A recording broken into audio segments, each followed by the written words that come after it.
Piyush corner के इस video में आप सभी का स्वागत है। मैं हूं पीयूष रंजन। आज हम साउथ सेंट्रल रेलवे यानी एससीआर में 13 दिसंबर 2020 को आयोजित की गई गुड्स गार्ड और स्टेशन मास्टर के परीक्षा के क्वेश्चन का फुल एनालिसिस करेंगे, जिसमें आप देख सकेंगे कि अभी हाल ही में रेलवे डिपार्टमेंटल परीक्षा में किस तरह का सवाल पूछा जा रहा है और कैसे हमें इसके लिए तैयारी करनी है ताकि हम सफल हो सकें।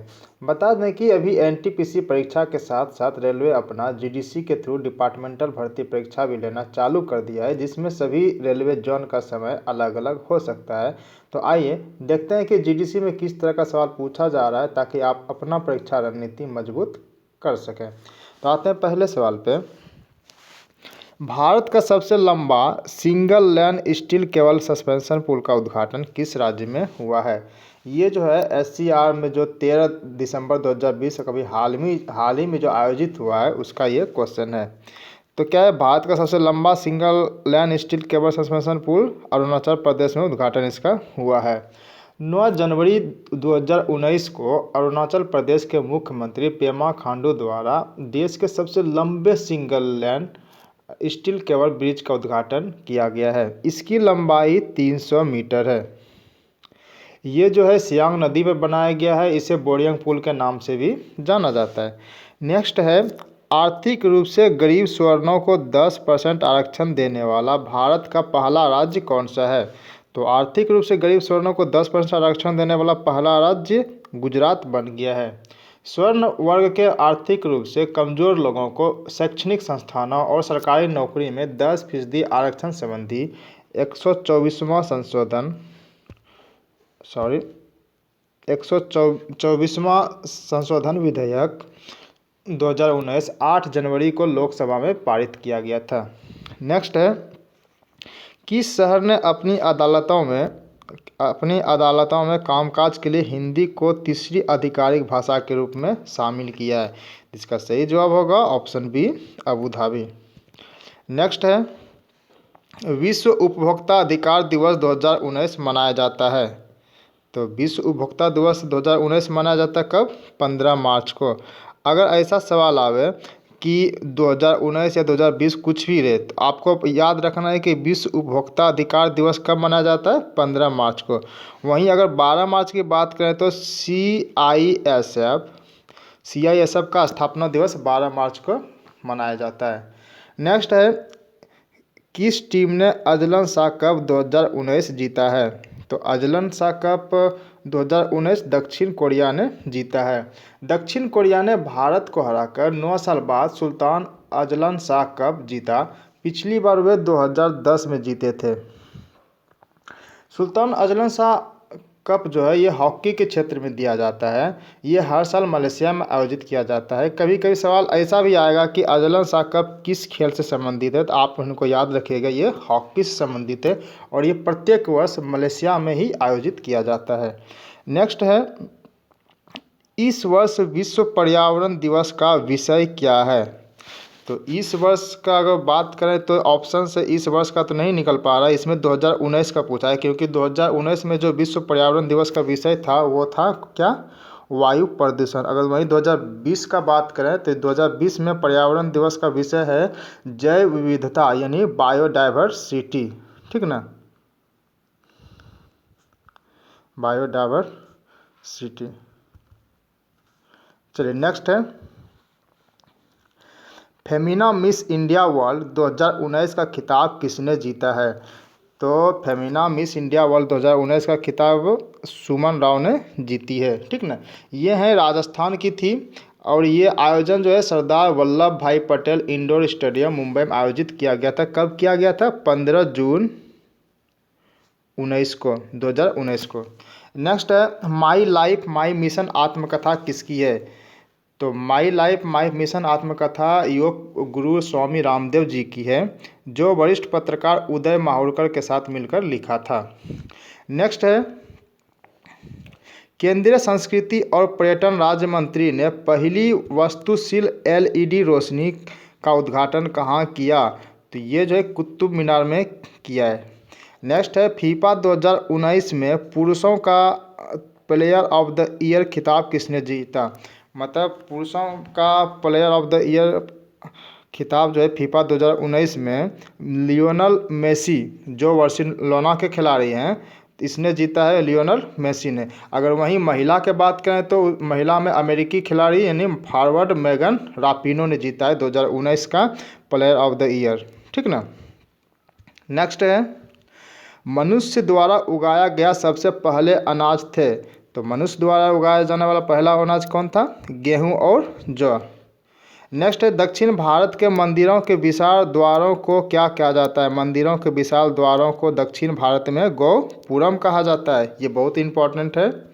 नेक्स्ट है, पानीपत के तीसरे युद्ध में मराठा पराजित हुए थे। तो पानीपत के तीसरा युद्ध कब हुआ था? पहले इसको देख लीजिए। पानीपत का तीसरा युद्ध 1761 में हुआ था। ठीक ना।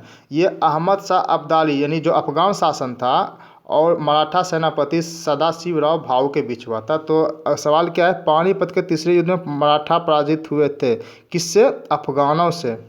नेक्स्ट है, झांसी राज्य को भारत में अंग्रेजी साम्राज्य का हिस्सा बनाया गया था। ये जो था रानी लक्ष्मीबाई से युद्ध करके। नेक्स्ट है, किस वर्ष बंकिम चंद्र चट्टोपाध्याय ने आनंद मठ की रचना की थी? आनंद मठ की रचना जो बंकिम चंद्र चट्टोपाध्याय किए थे ये 1882 में किए थे। नेक्स्ट सवाल है, अहरार आंदोलन से संबंधित कौन सा विकल्प सही है? अहरार में क्या था? ए में देखते हैं स्वराज के विचार से प्रेरित था, ये भी सही है। बी है, बड़े नवाबों, जमींदारों और अलीगढ़ विचारधारा के स्वामी भक्ति की राजनीति को पसंद नहीं करता था, तो ये भी सही है। सी है, राष्ट्रीय आंदोलन में उग्रता से भाग लेने में समर्थन करता था। उग्रता से भाग लेता था, ये भी सही है। मतलब उपरोक्त सभी सही है। इसका सही जवाब होगा ऑप्शन डी। अहरार आंदोलन जो था ये 1906 में अस्तित्व में आया था। नेक्स्ट है, अंग्रेजी राज्य के सामने अब और झुकना इंसान और भगवान के प्रति अपराध होगा। तो ये कथन किसका था? ये महात्मा गांधी का। नेक्स्ट है, किसकी जांच के लिए अंग्रेजों द्वारा हंटर कमीशन की नियुक्ति हुई थी? तो इनका सही जवाब होगा ऑप्शन सी, जलियांवाला बाग हत्याकांड। जलियांवाला बाग हत्याकांड कब हुआ था? 13 अप्रैल 1919 को। अगर वहीं ये कमेटी का बात करें तो कमेटी का स्थापना कब हुआ था? 19 अक्टूबर 1919 को। आप ये याद रखिएगा, बहुत इंपॉर्टेंट, हमेशा ऐसा पूछा जाता है जलियांवाला बाग संबंधित क्वेश्चन। ठीक ना। नेक्स्ट है, जिस दिन सूर्य पृथ्वी के सबसे समीप होता है तब पृथ्वी जिस स्थिति में होती है उसे क्या कहते हैं? जिस सूर्य जो है पृथ्वी जब सबसे समीप होता है तो हम उसको उपसौर बोलते हैं। ठीक ना। अगर दूर होगा तो उसको हम अपसौर बोलेंगे। ठीक ना। चलिए नेक्स्ट है, ओस होती है जब आर्द्र वायु ठंडी सतह पर संघनित होती है। नेक्स्ट है, वन अनुसंधान संस्थान कहाँ पर स्थित है? तो वन अनुसंधान संस्थान जो ये देहरादून में स्थित है। नेक्स्ट है, सिंदरी किस लिए जाना जाता है? सिंदरी जो है उर्वरक कारखाना है, तो इसका सही जवाब होगा ऑप्शन सी, उर्वरक कारखाने के लिए जाना जाता है। नेक्स्ट है, इनमें से आपके अनुसार सर्वोच्च क्या है? मेरे अनुसार या आपके अनुसार बात तो बराबर ही इसके, लेकिन इसमें सबसे सर्वोच्च क्या है? भारत का संविधान को माना जाता है। ठीक ना। नेक्स्ट है, निम्न में से एक विषय राज्य सूची में नहीं है। तो राज्य सूची में ये दिवाला और दिवालियापन राज्य सूची में नहीं है। नेक्स्ट है, संसद के प्रश्नकाल निर्धारित करता है। संसद का जो प्रश्नकाल है वो कब होता है? बैठक का प्रथम घंटा को प्रश्नकाल कहता है। ठीक ना। नेक्स्ट है, भारत का महान्यायवादी क्या होता है? भारत का जो महान्यायवादी होता है संघीय सरकार का सर्वोच्च न्यायिक अधिकारी होता है। नेक्स्ट है, निम्न में से कौन सा आरबीआई की मौद्रिक नीति का उद्देश्य नहीं है? तो ये जो डी नंबर है, सामाजिक न्याय सुनिश्चित करना, ये आरबीआई का मौद्रिक नीति नहीं है। नेक्स्ट है, निम्नलिखित में से एकमात्र राज्य जिसका लिंगानुपात 1000 से ऊपर है। तो ये राज्य कौन है? केरल। आपको बता दें कि केरल का जो लिंगानुपात है वो 1084 है। ये बहुत इंपॉर्टेंट, आप याद रखिएगा। अगर वहीं केंद्र शासित प्रदेश का बात करें तो उसमें पुडुचेरी आएगा, मतलब पांडिचेरी का जो है 1038 है, ठीक ना। 1000 पुरुष पे 1038 महिला, और वहीं 1000 पुरुष पे 1084 महिला कहाँ है, केरल में। नेक्स्ट है, एक व्यक्ति का भार लिफ्ट में तब अधिक होगा जब त्वरण ऊर्ध्वमुखी त्वरण की अवस्था में अधिक होगा। नेक्स्ट है, गर्मी के दौरान हमें पंखे के नीचे सुकून मिलता है, क्यों? क्योंकि वह हवा को गतिशील बनाता है, इससे पसीने का वाष्पीकरण बढ़ जाता है, ठीक ना। नेक्स्ट है, इनेमल ढकता है। इनेमल किसको ढकता है? दांत के क्राउन को। नेक्स्ट है, इलेक्ट्रिक बल्ब के अंदर गैस होती है। इलेक्ट्रिक बल्ब के अंदर कौन सा गैस होता है? इसमें होगा नाइट्रोजन। हालांकि विद्युत बल्ब में सामान्यतः आर्गन गैस प्रयुक्त की जाती है, ठीक ना। नेक्स्ट है, पानी का शुद्धतम रूप। पानी का शुद्धतम रूप कौन सा है? इसका सही जवाब होगा ऑप्शन ए, वर्षा जल। कहीं कहीं आपको सवाल में देखा जाएगा कि पानी का शुद्धतम रूप को किताब में दिया रहता है आशुद्ध जल को, ठीक ना। तो आप ये कदापि भूल मत कीजिए, ये आशुद्ध जल हमेशा गलत होगा। तो इसका सही जवाब होगा पानी का शुद्धतम रूप वर्षा जल। जहाँ आप वर्षा जल ऑप्शन में देखें आप इसी को ले लीजिएगा, ठीक ना। नेक्स्ट है, पुस्तक मीन कैंप यानी मैन कैंप लिखी गई है किसके द्वारा? एडोल्फ हिटलर के द्वारा। नेक्स्ट है, पृथ्वी का सबसे छोटा महाद्वीप कौन सा है? तो क्षेत्रफल की दृष्टि से जो है पृथ्वी का सबसे छोटा महाद्वीप ऑस्ट्रेलिया है। इसका क्षेत्रफल कितना है? 77 लाख वर्ग किलोमीटर, ठीक ना। अगर वहीं कभी पूछ दे कि जनसंख्या के आधार पर सबसे छोटा महाद्वीप कौन है, तो जनसंख्या के आधार पर सबसे छोटा महाद्वीप अंटार्कटिका है। ये जो है 4000 से 5000 लगभग जनसंख्या के बीच है, ठीक ना। नेक्स्ट है, भारत की सबसे लंबी जवाहर सुरंग किस राज्य में स्थित है? तो जवाहर सुरंग कहाँ स्थित है? जम्मू कश्मीर में। नेक्स्ट है, इसरो की मास्टर कंट्रोल फैसिलिटी हासन, देखिए हासन स्थापित है कहाँ पर, यानी किस राज्य में? हासन कहाँ पर है? ये कर्नाटक राज्य में है। और इसरो का स्थापना कब किया गया था? 1982 में। आप इन्हें याद रखिएगा। नेक्स्ट है, खुर्दाद साल किस धर्म का त्यौहार है? खुर्दाद साल जो है ये किसका त्यौहार है? ये पारसी का त्यौहार है, ठीक ना। नेक्स्ट है, रग्बी फुटबॉल के खेल में प्रत्येक पक्ष में कितने खिलाड़ी होते हैं? रग्बी फुटबॉल में कितने खिलाड़ी होते हैं? 15 खिलाड़ी। नेक्स्ट है, हैवी व्हीकल फैक्ट्री कहाँ स्थित है? हैवी व्हीकल फैक्ट्री जो है ये अवारी में स्थित। अवारी कहाँ है? चेन्नई, तमिलनाडु में, ठीक ना। एक आवश्यक सूचना, अगर आप जीडीसी के अन्य पार्ट का वीडियो नहीं देख पाए हैं तो इस वीडियो के डिस्क्रिप्शन में दिए गए लिंक के माध्यम से आप ज़रूर देखें तथा चैनल को सब्सक्राइब अवश्य करें और हमारे चैनल पर अन्य वीडियो को ज़रूर देखें जो आपके लिए उपयोगी साबित हो सकती है। धन्यवाद। 40 जीके जीएस करंट अफेयर्स से पूछा गया था और आगे जो है इसमें रीजनिंग मैथ सब सम्मिलित है। अब देखते हैं नेक्स्ट क्या है। शून्य क्या है? चलिए यहाँ से स्टार्ट हो गया मैथ रीजनिंग का। शून्य क्या है? शून्य क्या आप याद किए होंगे कि जीरो सहित गिनती संख्या को हम क्या कहते हैं? प्राकृतिक संख्या। तो शून्य क्या हो गया? प्राकृतिक संख्या। नेक्स्ट है, सबसे बड़ा ऋणात्मक पूर्णांक क्या है? देखिए जैसे हम 1 2 3 4 5 लिखते हैं तो ये धनात्मक हो गया। इसमें सबसे बड़ा कौन होता है? इसमें सबसे बड़ा ऐसे करके होता है, मतलब इधर से 1 2 3 4 5 मतलब इधर से होता है। लेकिन अगर वहीं हम ऋणात्मक का बात करें तो -1 -2 -3 -4 -5, इसमें सबसे बड़ा कैसे होता है? ऐसे होता है। मतलब जितना माइनस कम हुआ उतना सबसे बड़ा हुआ था। सवाल क्या है? सबसे बड़ा ऋणात्मक पूर्णांक क्या है? तो इसका सही जवाब होगा ऑप्शन डी, -1। नेक्स्ट है, ABC द्वारा बनाए गए रनों का औसत 25 है। यदि A और B बनाए गए रनों का औसत 22.1/2 मतलब 22.5 है तो C कितने रन बनाएंगे? तो कुछ नहीं है, ABC का औसत रन है उसका निकाल लेंगे, उसमें AB को घटा देंगे तो कितना आ जाएगा? C आ जाएगा। ठीक है, तो अब आते हैं ABC का औसत कितना है? 25, 25 गुना 3 = 75। अब क्या कहता है? A और B का बनाए गए रनों का औसत कितना है? 22.5, ठीक ना। यानी 22 दूनी 44 है, 45/2। 45/2, ए बी है ना, तो गुना 2, तो 2 2 कट गया, कितना हो गया, सॉरी ये 45 होगा, कितना हो गया 45। अब क्या कहता है कि सी ने कितना बनाया, तो ए बी सी में अगर ए और बी को घटा देंगे तो मेरा सी का निकल जाएगा ना, तो कितना हो गया 30। तो सी का कितना रन बनाया था सी ने, 30 रन।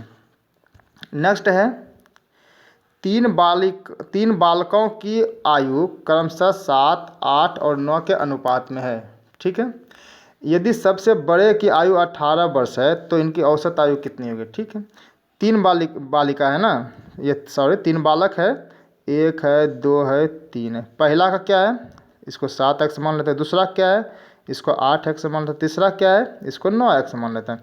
अब क्या कहते हैं, सबसे बड़े का आयु, सबसे बड़ा कौन हो गया, ये हो गया। इसका आयु कितना दिया हुआ 18, तो इससे हम x बराबर 2 निकाल सकते हैं ना। ठीक है, अब क्या कहता है कि इनकी औसत आयु, तो जब x बराबर 2 निकल गया तब 1 और 2 का 3 बालक जो इसका औसत, इसका आयु क्या हो जाएगा, x = 2 है ना, तो इसका हो गया 7x, मतलब इसका 14 हो गया, ये हो गया 8x मतलब 16 हो गया, और 9x मतलब 18 हो गया। अब क्या कहता है कि इनकी औसत आयु कितनी होगी। औसत आयु को क्या करते हैं, तीनों को जोड़ के 3 से भाग दे देंगे। इसको तीनों को जोड़ के हम क्या करेंगे, 3 से भाग देंगे, तो क्या हो जाएगा, जब तीनों को जोड़ेंगे तो ये हो जाता है 14, 16 + 18 48 हो जाता है, और 3 से जब भाग देंगे तो ये क्या हो जाएगा 16। तो इनकी औसत आयु क्या हो गया 16 वर्ष। ठीक ना। नेक्स्ट है दशमलव भिन्न में 62.5% का मान होगा। इसमें कुछ नहीं है, तो 62.5 को दशमलव में कैसे तोड़ेंगे, सबसे पहले इसको परसेंट है ना, तो इसको 100 दे दिए, परसेंट बराबर 100, और ये पॉइंट को उड़ा दिए तो 100 और हो गया। तो अब इसको सॉल्व कर देते हैं, भाग दे देते हैं, तो क्या हो गया 0.625। इसका ऑप्शन क्या है, सी नंबर 0.625। ठीक ना। नेक्स्ट है 25%, 10 रुपये का कितना परसेंट है। अब 10 रुपया का 25% कितना हो गया, देखिए 25%, परसेंट मतलब 100, 25/100, तो 0 0 कट गया, तो अब क्या हो गया 25/10 यानी 2.5। इसका सही जवाब होगा ऑप्शन है 2.5%। नेक्स्ट है किसी कक्षा की 55% विद्यार्थी जो है लड़की थी। ठीक ना, 55% गर्ल है। यदि लड़कियों की संख्या लड़कों की संख्या से 4 अधिक है, मतलब लड़का लड़की के बीच में अंतर 4 का होना है, उस कक्षा में विद्यार्थियों की संख्या कितनी होगी। ठीक है, ऑप्शन से देख लेते हैं, जल्दी बन जाएगा। मान ले ए को पहले देखते हैं, अगर सही हुआ तो ठीक, नहीं तो आगे देख लेंगे। क्या है कि दोनों का अंतर 4 हमको बता रहे लड़का लड़की, पहले कुल संख्या पूछ रहे हैं, कुल संख्या कितनी है। कुल संख्या मान लीजिए 40 है, ऑप्शन से 40 है। इसमें क्या है कि लड़की का संख्या कितना है, लड़की की संख्या 55%, इसका 55% जब निकालेंगे तो कितना हो गया 11 × 5 = 55, 20 × 5 = 100, 20 दूनी 40, मतलब गर्ल कितना हो गया 11 × 2। ठीक ना, ये कि गर्ल कितना हो गया 22। चलिए आ जाते हैं इधर, गर्ल को हम 22 रख देते हैं। अगर टोटल स्टूडेंट मेरा 40 है और उसमें गर्ल 22 है, तो बॉय कितना हो जाएगा मेरा 18। 40 में 22 घटा देंगे 18 हो जाएगा ना। तो अब इसको क्या करते हैं, अब देखिए दोनों का अंतर कितना हो गया, 18 × 4 = 22 हो गया। तो यहाँ पर लिखा हुआ है ना इधर, ये देखिए संख्या 4 अधिक, लड़का लड़कियों की संख्या से 4 अधिक है, तो ये इसमें आ रहा है अंतर भी 4 आ रहा है, तो इसका मतलब ऑप्शन ए नंबर सही है, 40 विद्यार्थी टोटल हो जाएगा। ठीक ना। चलिए नेक्स्ट देखते हैं, किसी संख्या का 27.5% 27.5 है, तो उसी संख्या का 40% कितना होगा। ठीक है, ऐसे सवाल में कुछ नहीं करना होता है। जैसे देखिए कोई संख्या मान लेते हैं, कोई संख्या का 27.5% है ना, 27 दूनी 54, 55/2%, तो बटे में जब रहेगा तो इसको परसेंट नीचे लिख देते हैं। तो अब क्या कहता है, तो इसका x का 55% कितना है 27.5, तब इसको सॉल्व कर लेते हैं। तो एक्स बराबर क्या होगा, तो एक्स बराबर हो गया आपका 27.5 गुना 2 गुना 100/55। इससे हो गया ना, इससे हम निकाल लिए बोला। अब क्या कहता है, इसका 40% क्या होगा, तब इसका 40%, मान लो इसका जो सॉल्व निकलेगा इसका जो भी, तब उसी का 40%, इसका 40% निकाल दिए। अब इसको कटा दीजिएगा तो आपको 40 आ जाएगा, जो ऑप्शन नंबर डी में दिया हुआ है 40। तो उस संख्या का 40% 40 होगा, ठीक ना। नेक्स्ट है root under 0.81 plus root under 0.0081 जोड़ना है दोनों को। अब देखिए 0.81 को हम क्या लिख सकते हैं, 981 होता है ना, तो देखिए पॉइंट को 9 लिख सकते हैं हम। अब फिर दूसरा क्या है, जोड़ दे देते हैं, ठीक है। 0081 पॉइंट का पॉइंट हो गया, 2 जीरो का 1 जीरो हो गया, 9 का 9 हो गया, 981। अब इसी को जोड़ना है ना, तो ये 9 हो गया, ये 9 हो गया, ये पॉइंट हो गया। देखिए ऑप्शन नंबर सी में आ गया, तो 0.99, ठीक ना। नेक्स्ट है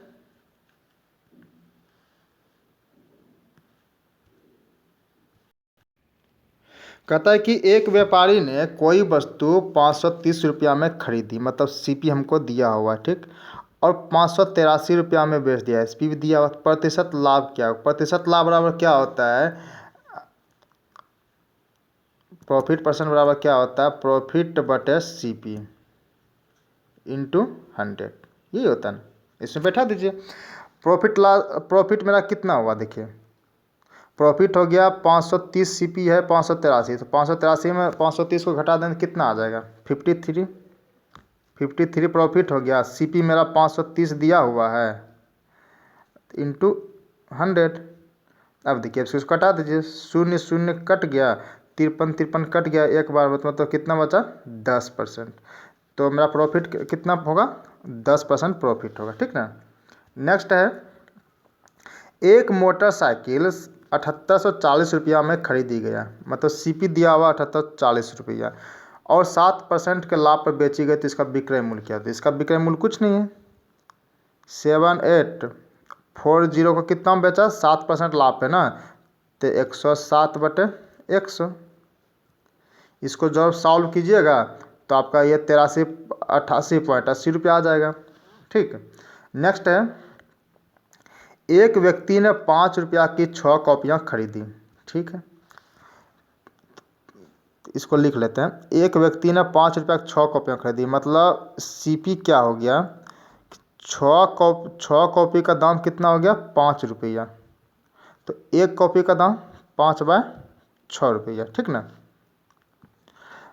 अब दूसरा क्या कहता है, और 6 रुपया की 5 कॉपी बेची, मतलब एसपी हो गया, ये एसपी क्या बोलता है, 5 कॉपी जो बेचा है कितना, 6 रुपया के भाव से, तो एक कॉपी कितना हो गया, 6/5।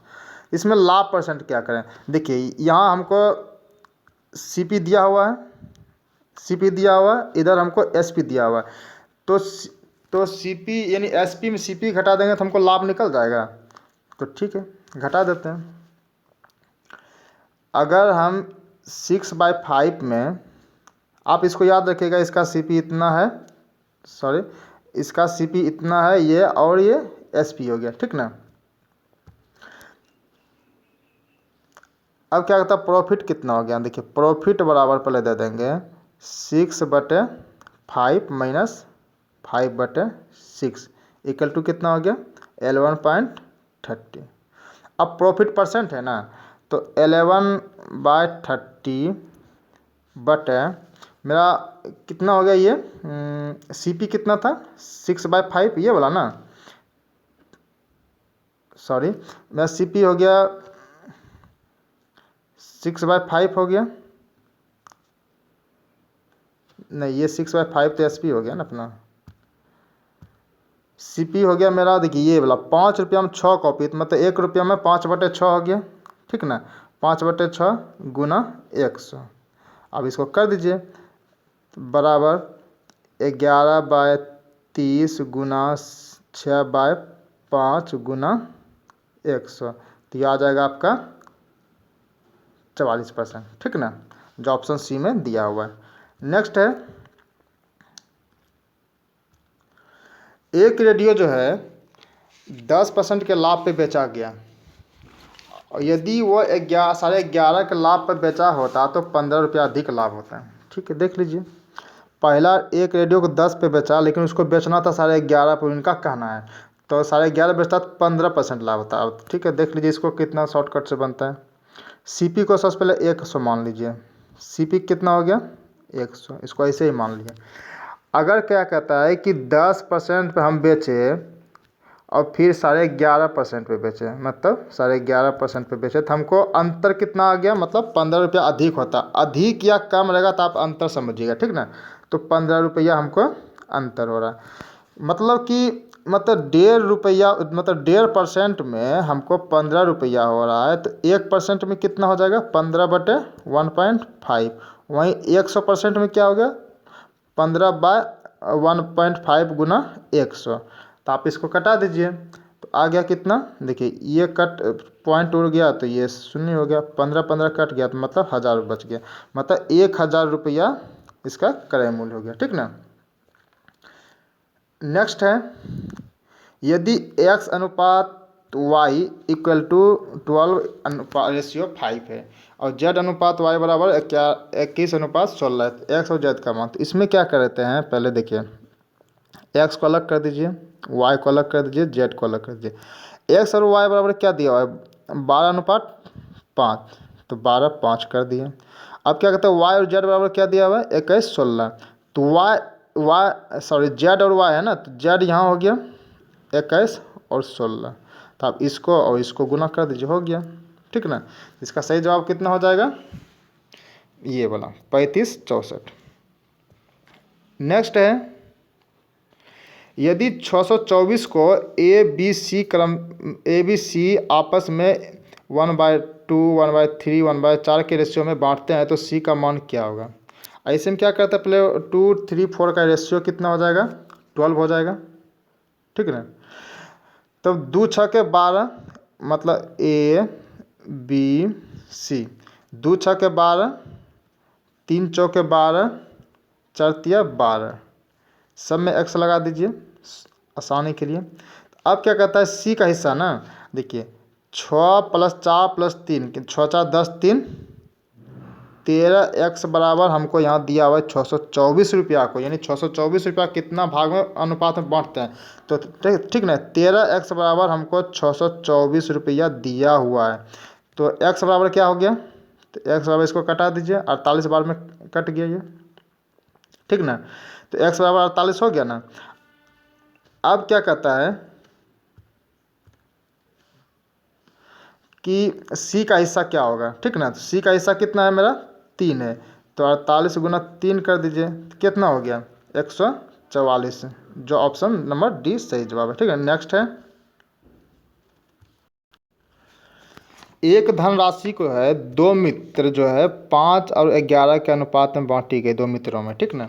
यदि उनमें से एक को मिली धनराशि दूसरे के धनराशि से इतना रुपया अधिक है, आपको बताए थे कि अधिक और या कम कुछ भी है तो आप अंतर समझ लीजिएगा, तो धनराशि कितनी है, कुछ नहीं है, देखिए एक दोनों में अंतर है ना, दोनों का अधिक है, तो 5 इसको 5x इसको 11x मान लीजिए, ठीक ना। पहला राशि कितना 5x माइनस 11x मान लीजिए, तो कितना हो गया 6x इक्वल टू 1350, तो x बराबर कितना हो गया, अब इसको कटा देंगे तो 6 दूनी 12 हो गया, बच गया 1 5, तो 6 दूनी 12, फिर कितना हो गया 3 0, मतलब 6 5 30, मतलब एक्स बराबर इतना रुपया हो गया 225 रुपया एक्स का वैल्यू। अब क्या कहता है कि धनराशि कितना है, तो धनराशि मतलब 5x और 11x को जोड़ देंगे, मतलब कितना हो गया ये 16x, 16 धनराशि यही हो गया ना, तो 16 और x का मान कितना हो गया 225, बराबर कितना, इसको गुना करेंगे तो 3600 रुपया, जो ऑप्शन नंबर सी में आपका दिया हुआ 3600 रुपया इसका टोटल धन हो गया, ठीक ना। नेक्स्ट है,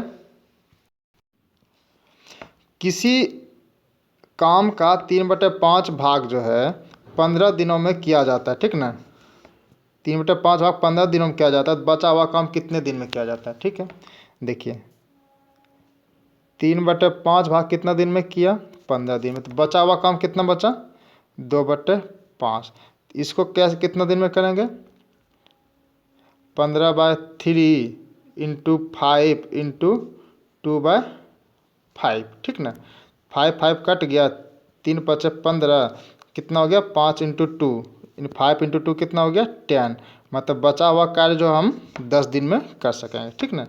नेक्स्ट है 12 आदमी या 10 औरतें किसी काम को 14 दिन में पूरा करते हैं।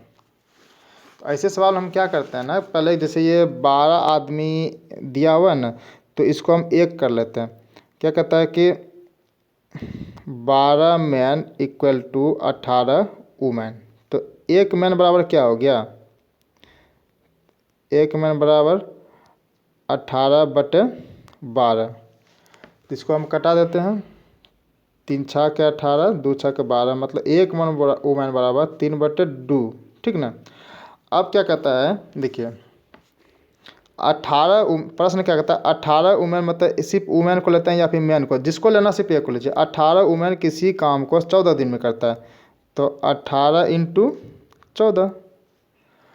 अब क्या कहता है कि 8 आदमी और 16 औरतें, तो वुमेन तो 16 हमको मेरे पास फिक्स है, 16 तो फिक्स है।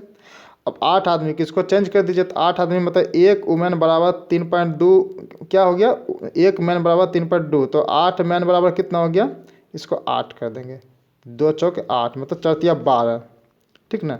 मतलब 8 मैन बराबर 12 वुमेन हो जाता है। तो 16 और 12 कितना हो गया, 6×2 = 8 और 1×1 = 2।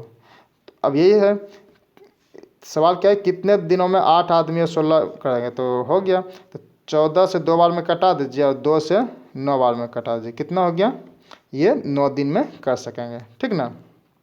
नेक्स्ट है एक काम ए के द्वारा 5 दिन में किया जाता है और बी के द्वारा 9 दिन में, सी के द्वारा 15 दिन में किया जाता है। तो सी इसके साथ 1 घंटे, सी जो है 1 घंटे काम करे तो ए और बी बचे हुए काम को कितना किया। ए और बी और सी का दिया हुआ है, सी 1 घंटा कर लेता है, जो बाकी बचता है ए और बी कितना दिन करता है, कुछ नहीं है। देखिए ए बी सी, ए कितना दिन में करता है, 5 दिन में, और बी 9 दिन में, सी 15 दिन में। इसका टोटल का एलसीएम कितना हो गया, 45। तो 5 को 45 से करेंगे तो ये 9 हो गया, 9 से 45 करेंगे तो 5 हो गया, फिर 15 से 45 गुना करेंगे तो 3 हो गया। तो टोटल क्या हो गया, ये 17 दिन में कर सकता है। अब इसको बना रहे हैं, ठीक ना। अब देखिए इसको क्या करना, आप सवाल पे आते हैं कि जैसे हम टोटल 45 था ना मेरा, तो 45 को, तो क्या कहता है ए, इसमें सी इनके साथ काम करता है, तो टोटल 45 हुआ ना। तो 45 + 17 टोटल कितना हो गया, 9, 5, 14, 3, 17 दिन, प्लस 17 के साथ मतलब एक साथ काम किया है। इसके बाद क्या कहता है कि ए और बी कितने दिन में कहता है, ए और बी कितना हो गया, 9, 5, 14 हो गया, प्लस 14 इंटू टी। अब इसको सॉल्व कर लीजिए, तो 45 और में 17 इंटू 1, तो 17 घटाएंगे कितना हो गया, ये 28 दिन हो गया। 28 दिन बराबर इधर 14 बराबर 14 सॉरी, तो 14 दूनी 28 हो गया। तो कितना दिन में करेगा काम, ये 2 घंटे में, ठीक ना। चलिए नेक्स्ट है एक ट्रेन जिसकी चाल 108 किलोमीटर प्रति घंटा है, तो एक व्यक्ति 10 सेकेंड में पार कर लेती है। ट्रेन की चाल मीटर प्रति सेकेंड में, देखिए 108 हमको दिया हुआ है, 108 किलोमीटर प्रति घंटा दिया, इसको मीटर प्रति सेकंड में कितना होगा, तो मीटर प्रति सेकंड में किलोमीटर प्रति घंटा से मीटर प्रति सेकंड में कन्वर्ट करने के लिए हम 5/18 से गुना करते हैं, ठीक ना। अगर यही दिया रहेगा कि मीटर प्रति सेकंड से किलोमीटर में, तो इसको हम 18/5 से गुना करेंगे, तब इसको निकाल लीजिए। तो 18 को कितना बार, 6 बार में कट गया, 18 × 78 से, अब कितना बचा 30। तो मीटर प्रति सेकंड में इसका चाल कितना हो गया, 30 मीटर पर सेकंड। नेक्स्ट है, एक व्यक्ति पैदल चलकर 6 किलोमीटर की दूरी 7 किलोमीटर प्रति घंटा की चाल से और 4 किलोमीटर की दूरी 3 किलोमीटर प्रति घंटा चाल से चलता है, तो दूरी तय करने की औसत चाल ज्ञात कीजिए। औसत चाल, तो औसत चाल बराबर क्या होता है, टोटल दूरी बटे टोटल समय। बस इसी को सॉल्व कर देना है। टोटल दूरी कितना हो गया, ये 6 किलोमीटर प्लस ये 4 किलोमीटर, कितना हो गया, ये 10 किलोमीटर। 10 किलोमीटर हो गया।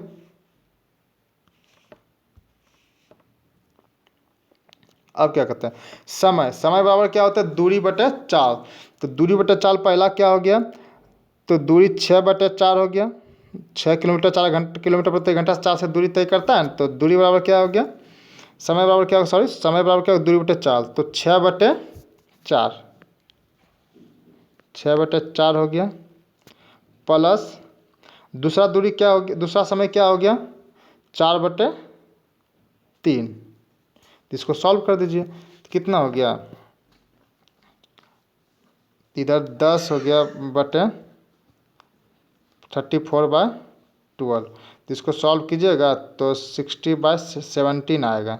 हाँ, तो इसको हम पूर्णांक में 3.9/17 लिख सकते हैं, ठीक ना।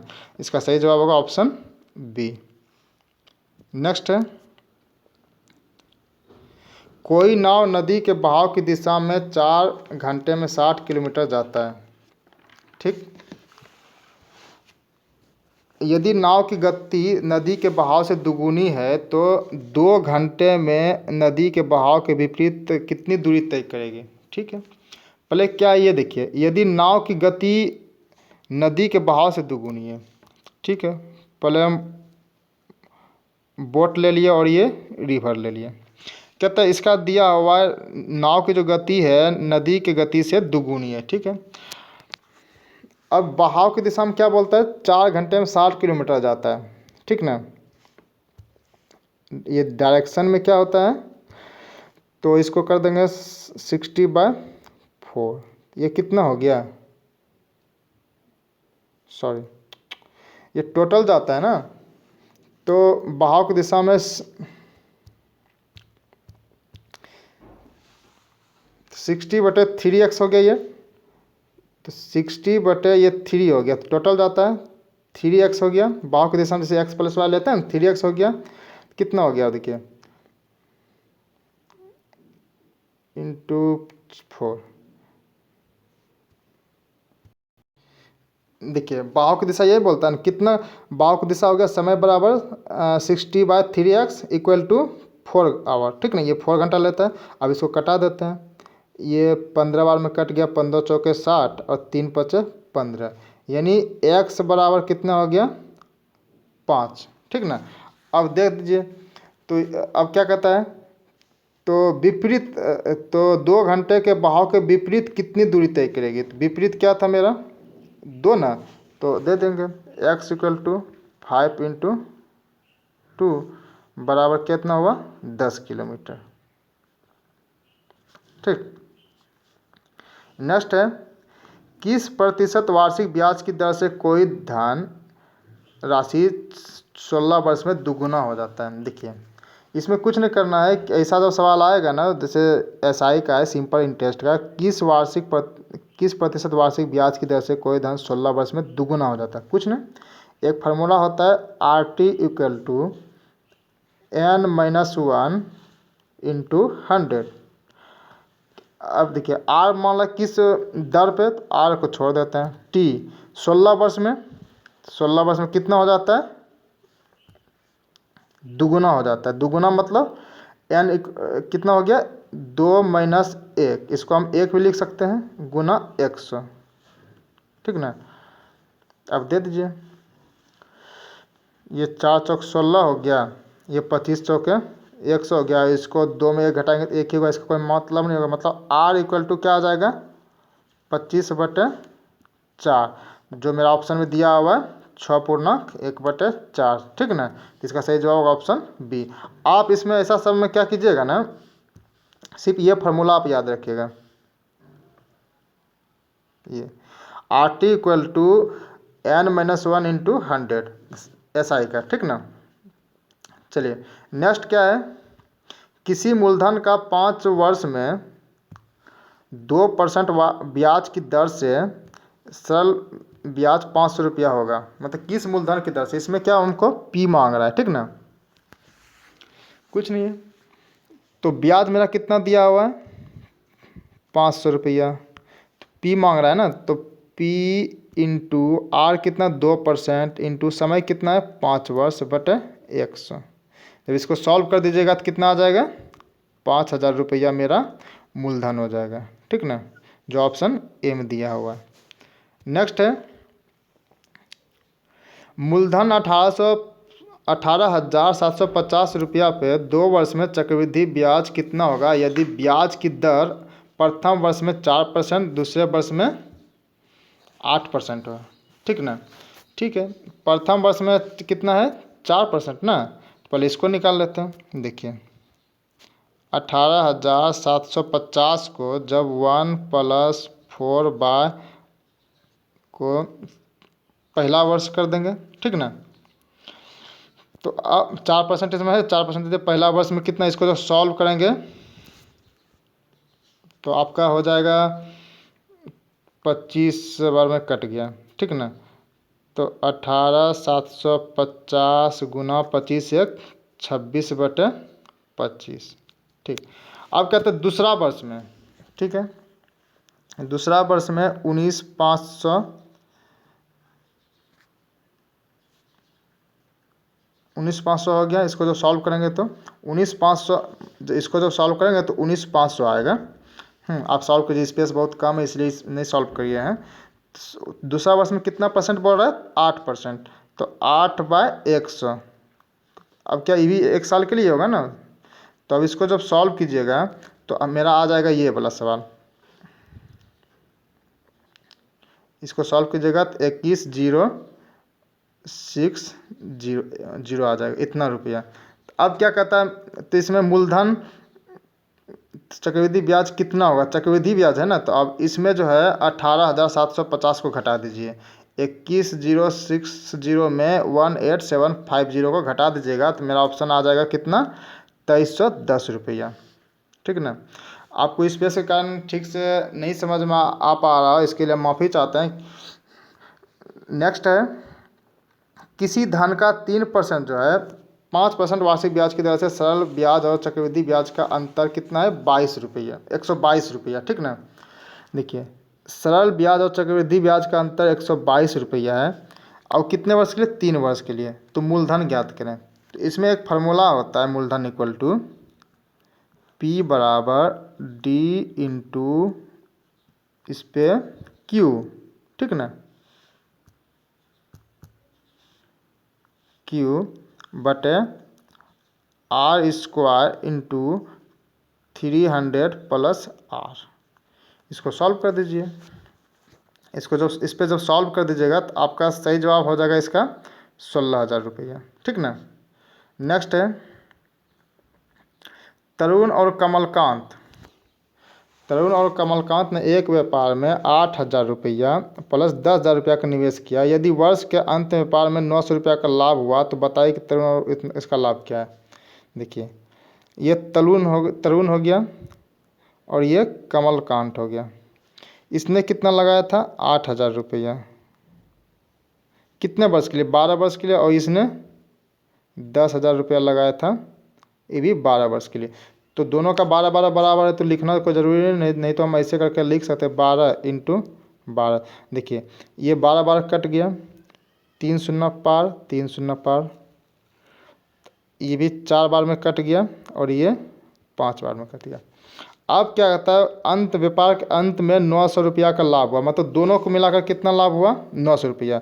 तो 4 और 5 मतलब इसको 9x = 900 लिख सकते हैं, मतलब x बराबर कितना हुआ 100 रुपया। अब क्या कहता है, तो बताइए कि तरुण का लाभ कितना था। तरुण का लाभ कितना है, देखिए तरुण को 4 आ जाता है, इधर जब कटाते हैं 4 आ जाता है, तो 4 × 100 = 400 रुपया। तो तरुण का लाभ जो है 400 रुपया है, ठीक ना। नेक्स्ट है संजय ने 12,000 रुपये का निवेश कर एक व्यापार शुरू किया। 3 महीने बाद अजय भी 10,000 रुपये का निवेश कर उस व्यापार में शामिल हो गया। यदि वर्ष के अंत में संजय को 6400 रुपये का लाभ हुआ, ठीक ना। अब देखिए ये क्या है, संजय है, और 3 महीना बाद कौन, अजय शामिल हुआ। तो संजय कितना लगाया था पूंजी, 12,000 रुपया, और क्या अजय कितना लगाया था, 10,000 रुपये, ठीक ना। और ये संजय कितना टोटल 12 महीने के लिए था, जबकि अजय 3 महीना बाद हुआ ना। तो क्या पूछता है, वर्ष के अंत में, मतलब 1 साल के, मतलब 3 महीना बाद आया, तो मतलब ये 9 महीना के लिए टिका था कौन, अजय। अब देखिए इसको सॉल्व कर लीजिएगा। जब इसको कटाते हैं तो ये संजय का 2 आ जाता, 2:5 आ जाता। अब देखिए क्या है,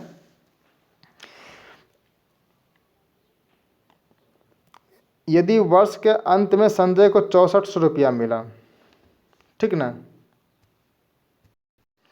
तो ये संजय का कितना भाग हो गया, ये 12 × 2 24:15।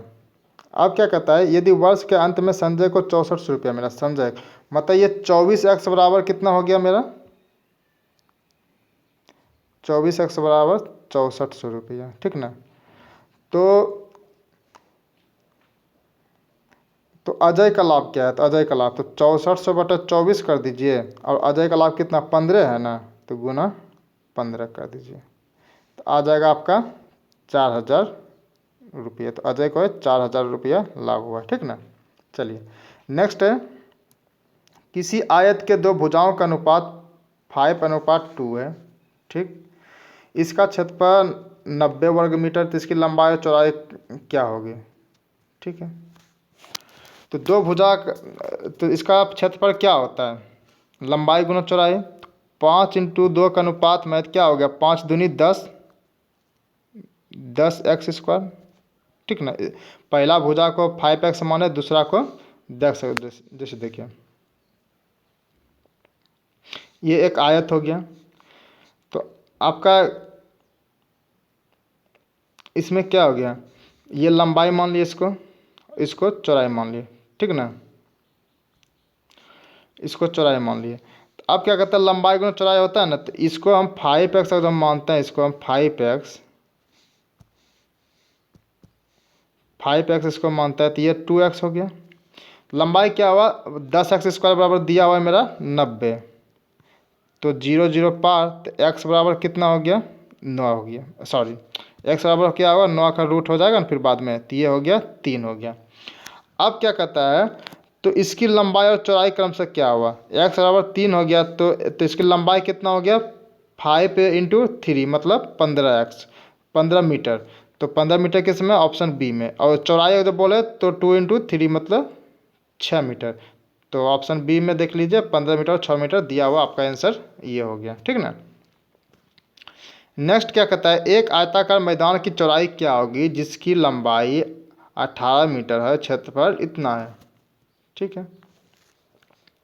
कोई आयताकार कोई मैदान है, ठीक ना, देखिए कोई आयताकार मैदान है, क्या कहता है, इसकी लंबाई दिया हुआ है 18 मीटर, तो इसका चौड़ाई पूछ रहा है क्या होगा, जबकि इसका क्षेत्रफल तो दिया है L × B दिया हुआ है 216 मीटर, ठीक। तो देखिए क्षेत्रफल क्या होता है, लंबाई गुना चौड़ाई, चलिए x × 18 कर दिए, ठीक ना, बराबर 216 दिया हुआ है। तब x निकालना है ना, तो 218 को 16 में कर देंगे तो 18 बड़े 216 हो जाता है, ठीक है। तो इसका चौड़ाई निकल गया 12 मीटर। चलिए नेक्स्ट है, कौन सा अक्षर या समूहों का समूह नीचे के श्रेणी को पूरा करते हैं, ठीक ना। देखिए अब इसमें क्या है, CUVW दिया हुआ है, तो इसमें आप एक बार बैठा लीजिए ऐसे करके, जैसे हम ABCDEFGHIJKL लेते हैं, फिर इधर से उल्टा लेते हैं NNOPQRSTUV U V W X Y Z। देखिए अब इसमें क्या लिखा हुआ है, एक मिनट, देखिए क्या है CBA, ठीक ना। CBA जो है कहाँ है आपका, CBA यहाँ पर है ना, CBA। तो अब CBA के बाद UVW लिया, मतलब उल्टा ले लेता है, यहाँ पर ऐसे आ जाता है, ठीक ना। तो ये आ गया। फिर दूसरा देखिए क्या कहता है FED, फिर FED कहाँ आपका, यहाँ पर है, मतलब उल्टा इधर से भी उल्टा है FED, फिर उसका उल्टा फिर अगला क्या लेता है, मतलब यहाँ पर ऐसे लेता है, कॉर्नर पर लेता है XYZ, मतलब उल्टा के लेता है। फिर उसी तरह से हम अगला लेंगे। देखिए अब देखिए पहले हम कहाँ से लिए थे, यहाँ पर, दूसरा कहाँ से लिए, यहाँ पर, तीसरा फिर लिए यहाँ पर, चौथा यहाँ पे, तो पाँचवा ऑटोमेटिक यहाँ आएगा ना। तो क्या हो गया JHG, ठीक ना, JHG। तो ये हो गया JHG, सॉरी, हाँ JHJ हो गया, ठीक ना। ये आई है ना, सॉरी ये आई है ना, तो IHJ हो जाएगा,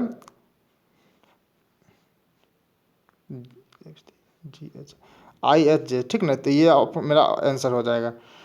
अब चलिए नेक्स्ट पे आते हैं। सही संख्या का चयन करिए जो नीचे दिए गए श्रेणी को पूरा करता है।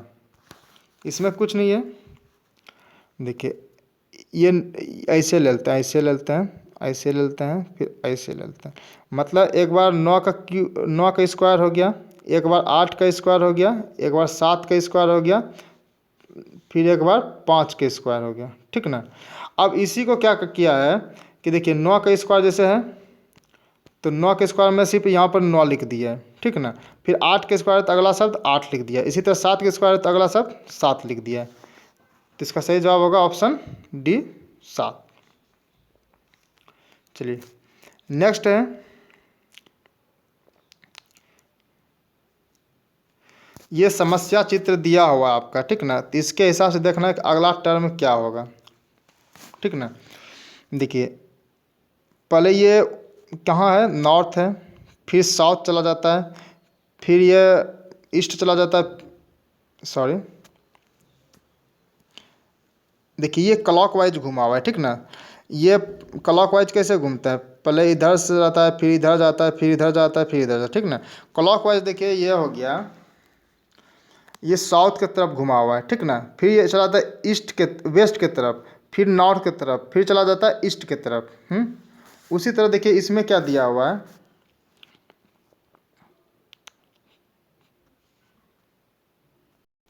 देखिए इसमें दिया हुआ है कि जब फिर ईस्ट चला गया तो फिर उसके बाद कहाँ चला जाएगा, साउथ जाएगा। तो देखिए ऑप्शन में दिया हुआ है साउथ, तो ईस्ट के बाद साउथ ही आएगा, तो इसलिए ऑप्शन डी सही जवाब होगा। अब नेक्स्ट है,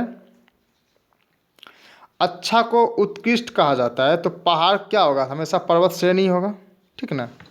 नेक्स्ट है, जैसे आँख से आंसू संबंधित होते हैं वैसे मुंह से क्या संबंधित होता है, मुंह में लार होते हैं, ठीक ना। नेक्स्ट है, चित्र दिया हुआ ABWX, ठीक ना। तो ए के बाद बी हो गया, फिर एक्स के बाद डब्लू हो गया, तो ये इसका एक्स हो गया।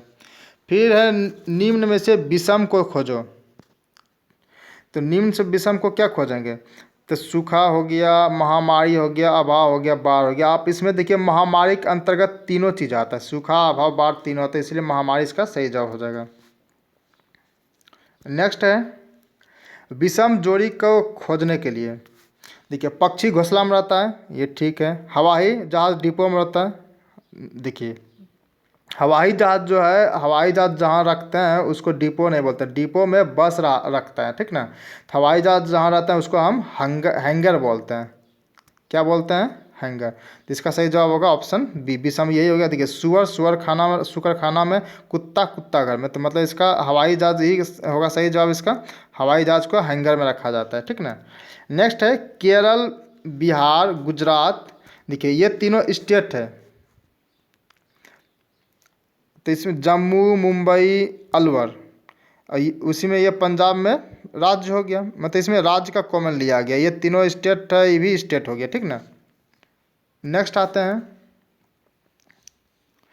हॉकी, क्रिकेट, फुटबॉल जिसका किस में गुण रखते हैं? देखिए स्क्वैश में कितना, एक या दो खिलाड़ी रहता है, एक या दो। वॉलीबॉल में कितना खिलाड़ी रहता है? 6 खिलाड़ी। और टेनिस में इसमें भी एक या दो। शतरंज में एक या दो। अब क्या कहता है इसमें हॉकी, क्रिकेट, फुटबॉल में, हॉकी, क्रिकेट, फुटबॉल में कितना खिलाड़ी रहता है? 11। मतलब सब में एक या दो से अधिक खिलाड़ी है, और बाकी ए, सी और डी में एक या दो खिलाड़ी है। तो इसका सही जवाब होगा ऑप्शन बी, वॉलीबॉल, जिसमें वॉलीबॉल में 6 खिलाड़ी होता है। ठीक ना। अब देखिए स्क्वैश जो है ना, एक स्क्वैश एक रैकेट खेल है जिसे 2 खिलाड़ी या कभी कभी डबल्स के लिए भी 4 खिलाड़ी खेलते हैं। ठीक ना। चलिए नेक्स्ट आता है, सूर्य के उदय होने पर दीप्ति जो है सूर्य की ओर मुँह कर थोड़ी देर चलती है। ठीक ना। सूर्य किधर उदय होता है? पूरब में। तो इसको हम पूरब पहले रख लेते हैं, डिनोट कर देते हैं। पूरब हो गया, पश्चिम हो गया, उत्तर हो गया, दक्षिण हो गया। अब देखिए कहता है सूर्य के उदय होने दीप्ति जो है सूर्य की ओर मुँह करके चलती है। चलिए ये सूर्य की ओर चल दी वो। ठीक ना। अब क्या कहता है वो दाई और मुड़ती है, तो ये जब इधर चल रही थी इसका दाई और किधर हो जाएगा? ये शायद दाई और मुड़ती है, दाई और मुड़ा दिए। फिर क्या कहता है और कुछ दूर चलती है, उसके बाद वह बाईं ओर मुड़ती है। ठीक है, इसको फिर बाईं ओर मुड़ा दिए। फिर कहता है उसके बाद वो दाईं ओर मुड़ती है, नहीं उसके बाद वो बाईं ओर मुड़ गई यहाँ पर, बाईं ओर मुड़ गई। फिर कहता है अंततः वो अपने दाईं ओर मुड़ जाती है, लास्ट में जो है कहाँ मुड़ जाती है? वो अपने दाईं ओर। तो अब क्या कहता है वह वहीं पर रुक जाती, मतलब यहाँ पर ये रुक गई। उसका मुंह किस दिशा में? तो उसका मुंह लास्ट में दक्षिण दिशा में आ गया। तो इधर ये नीचे कौन सा दिशा है? यहाँ से मतलब चलना चालू की इधर, तो उसका मुंह इधर दक्षिण दिशा में। तो इसका सही जवाब होगा ऑप्शन बी, दक्षिण दिशा। ठीक ना। नेक्स्ट है, एक व्यक्ति पूर्व दिशा में 1 किलोमीटर तय करता है। चलिए एक व्यक्ति जो पूर्व दिशा में 1 किलोमीटर तय करता है उसको तय करवा देते हैं। 1 किलोमीटर ये तय किया। ठीक ना। अब क्या कहता है वो दक्षिण को मुड़कर 5 किलोमीटर चलता है। तो दक्षिण की ओर कितना मुड़ गया? 5 किलोमीटर मुड़ गया। अब फिर क्या कहता है उसके बाद वो पूर्व की ओर मुड़ कर 2 किलोमीटर चलता है। पूर्व की ओर मुड़ कर ये 2 किलोमीटर चला, 2 किलोमीटर चल गया। फिर वो उत्तर की ओर मुड़ता है, फिर 2 किलोमीटर चला, फिर ये उत्तर की ओर मुड़ कर कितना चलता है? ये उत्तर की दिशा की ओर मुड़ कर ये 9 किलोमीटर चलता है। तो ये 9 किलोमीटर टोटल चल गया। ठीक ना। कहता है दूरी तय करता है, अंततः वो पश्चिम की ओर मुड़ जाता है और 3 किलोमीटर चलता है। अंततः ये पश्चिम की ओर मुड़ के कितना चलता है? 3 किलोमीटर। अब देखिए तो वो अपने प्रारंभिक बिंदु से कितनी दूरी पे है? प्रारंभिक देखिए ये 5 किलोमीटर चला था, ये 5 किलोमीटर चला था इधर, नहीं ये वाला 5 किलोमीटर इधर, ये 9 चल गया। तो 5 5 तो ये बराबर हो गया। तो ये कितना चला? ये 4 किलोमीटर। ठीक ना। मतलब यहाँ से यहाँ का दूरी कितना हो गया? 4 किलोमीटर का। अब उसके बाद क्या बोलता है कि यहाँ से फिर इधर चला है 3 किलोमीटर। तो मेरा पहले से यहाँ कितना था? 2 किलोमीटर। तो ये अगर सामने ऐसे करते हैं तो यहाँ पर 2 किलोमीटर हो गया, इधर 1 किलोमीटर हो गया। ठीक ना। और 1 किलोमीटर तो मेरा पहले से यहाँ दिया हुआ था, आगे चल रहा था। अब क्या कहता है कि अब वो कितने दूरी पे है? अब जो वो कितने दूरी पे हो गया? ये 4 किलोमीटर था, तो यहाँ से यहाँ के बीच 4 किलोमीटर यही हो जाएगा ना, ये वाला 4 किलोमीटर। तो अब ये 4 किलोमीटर की दूरी है, जिसका सही जवाब होगा ऑप्शन नंबर ए, 4 किलोमीटर की दूरी पे। ठीक ना। आप एक बार देख लीजिए सवाल को।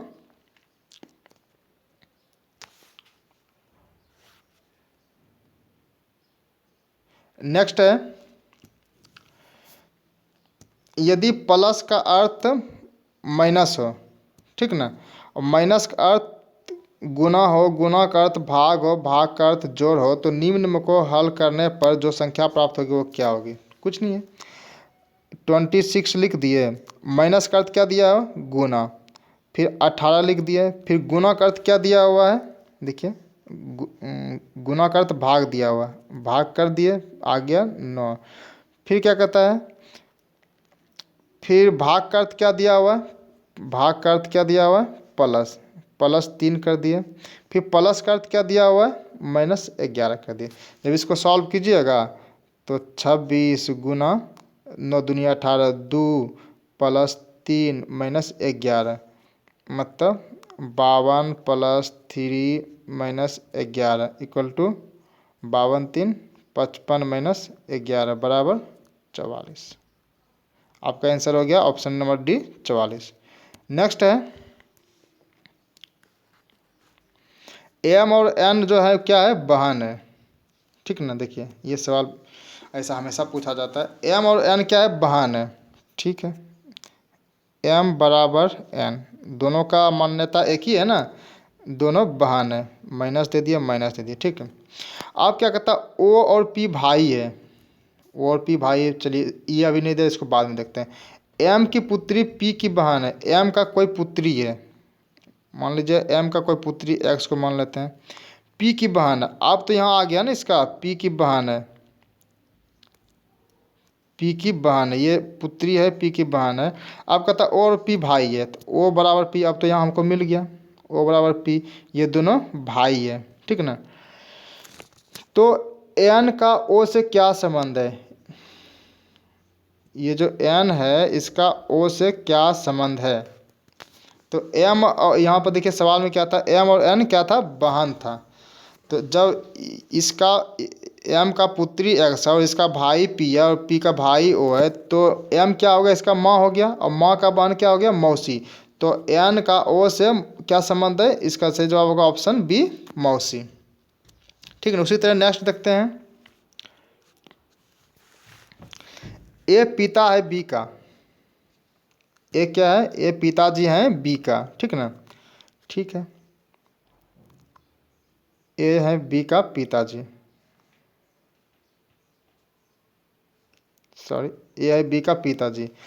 अब किंतु बी पुत्री नहीं है, और बी जो है वो पुत्री नहीं है, पुत्री है, ठीक ना। तो बी क्या है ए का, जब बी का पिताजी ए है और जबकि बी पुत्री नहीं, तो बी क्या हो जाएगा, पुत्री होगा ना। इसका सही जवाब होगा ऑप्शन डी, पुत्र, ठीक ना।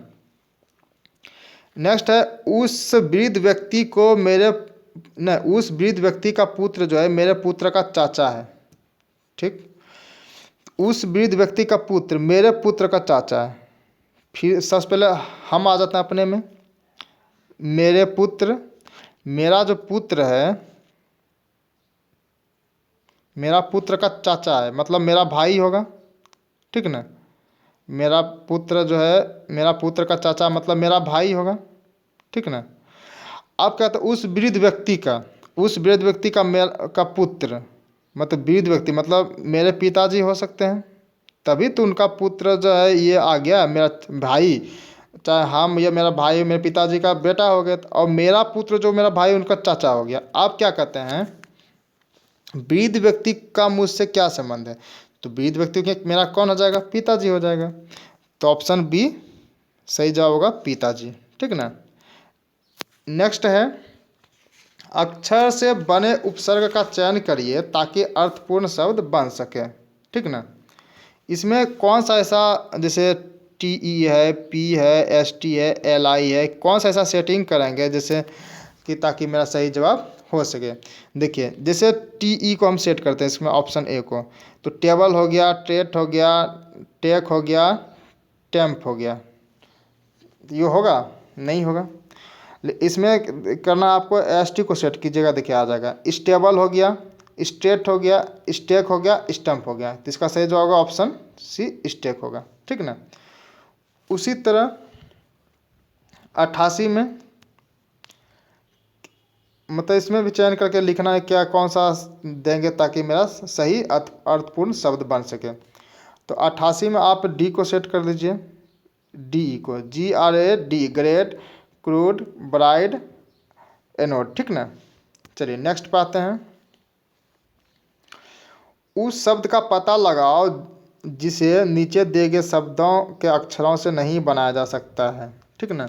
इसमें देखिए RETAIN पहला, ये तो इसमें दिया हुआ है, TENANT भी दिया हुआ है, TENET भी दिया हुआ है, MINOR, हाँ इसमें देखिए ओ जो है ओ इंटरटेनमेंट में दिया हुआ है नहीं, तो इसीलिए क्या है उस अक्षर से नहीं बना सकता, मतलब माइनर को नहीं बना सकता।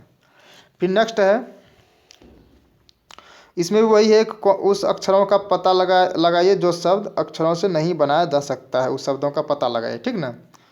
इसमें भी देखिए पहला क्या है, TRUSTY, ये इसमें है। WORTHY ये भी इसमें है। STOUT ये भी इसमें है। STRAW देखिए, ए जो है इसमें नहीं दिया हुआ है, तो इसका सही जवाब होगा ऑप्शन डी, STRAW। नेक्स्ट है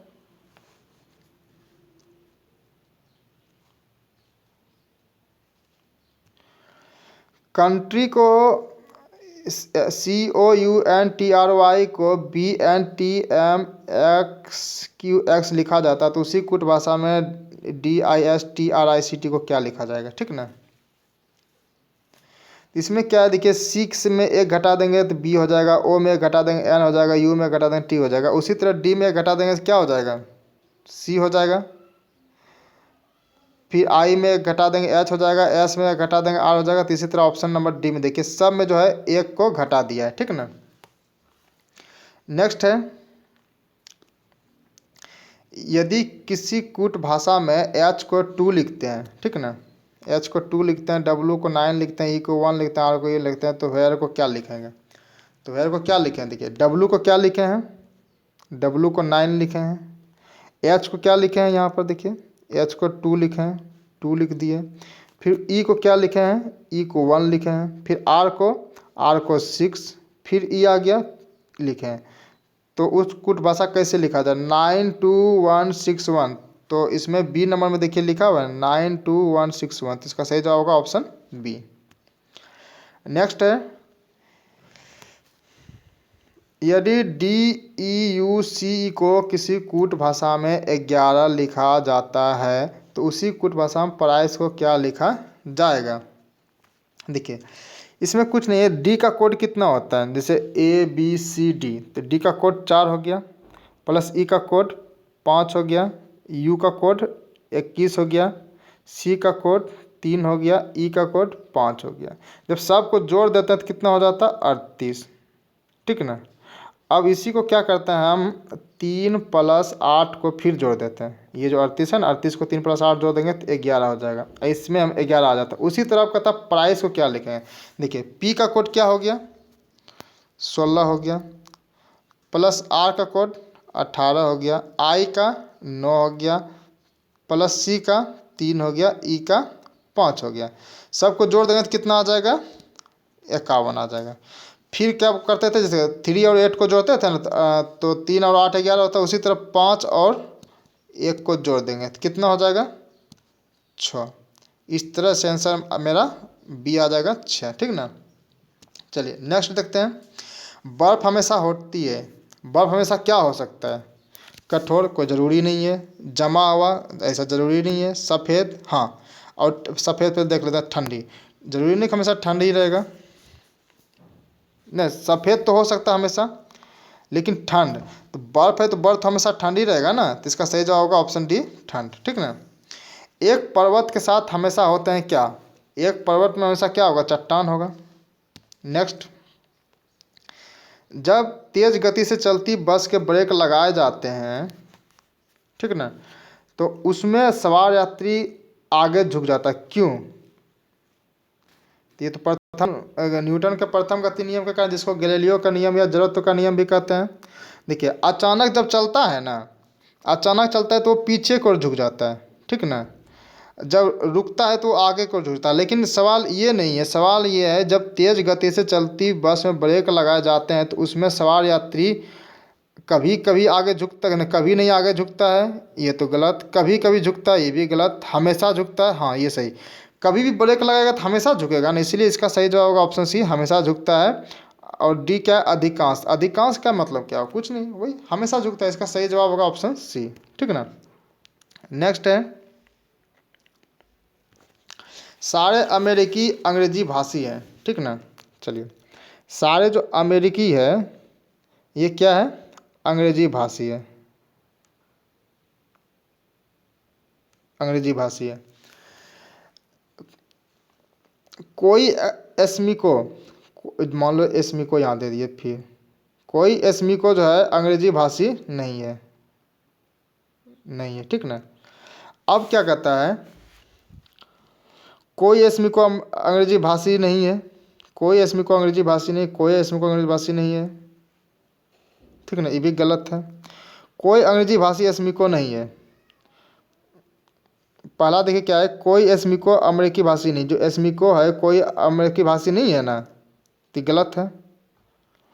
कोई अंग्रेजी भाषी एस्मिको नहीं है, कोई जो अंग्रेजी भाषी वो एस्मिको नहीं है, तो मतलब क्या इसका हो गया, दोनों गलत हो गया। तो इसको देंगे ऑप्शन बी, न तो एक सही न तो दो, ठीक ना। नेक्स्ट है, यदि दो संख्याओं को, दो संख्या 1/2 के अनुपात में, ठीक ना, तो दो संख्या किसका अनुपात, 1/2 के अनुपात में, यदि दोनों संख्याओं में 7 जोड़ दिया जाता है तो उसका अनुपात बदल कर 3/5 हो जाता है, तो बड़ी संख्या क्या है।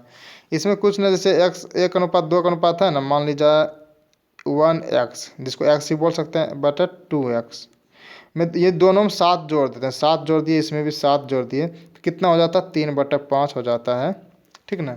तब इसको जो सॉल्व कीजिएगा तो आपको x बराबर 14 और 28 आता है, ठीक ना। आप इसको सॉल्व कर लीजिए। तो इसमें क्या कहता है, सबसे बड़ी संख्या क्या होगा, सबसे बड़ी संख्या पूछेगा तो 28 हो जाएगा, सबसे छोटी पूछेगा 14 हो जाएगा। इसका सही जवाब होगा ऑप्शन डी, 28, ठीक ना।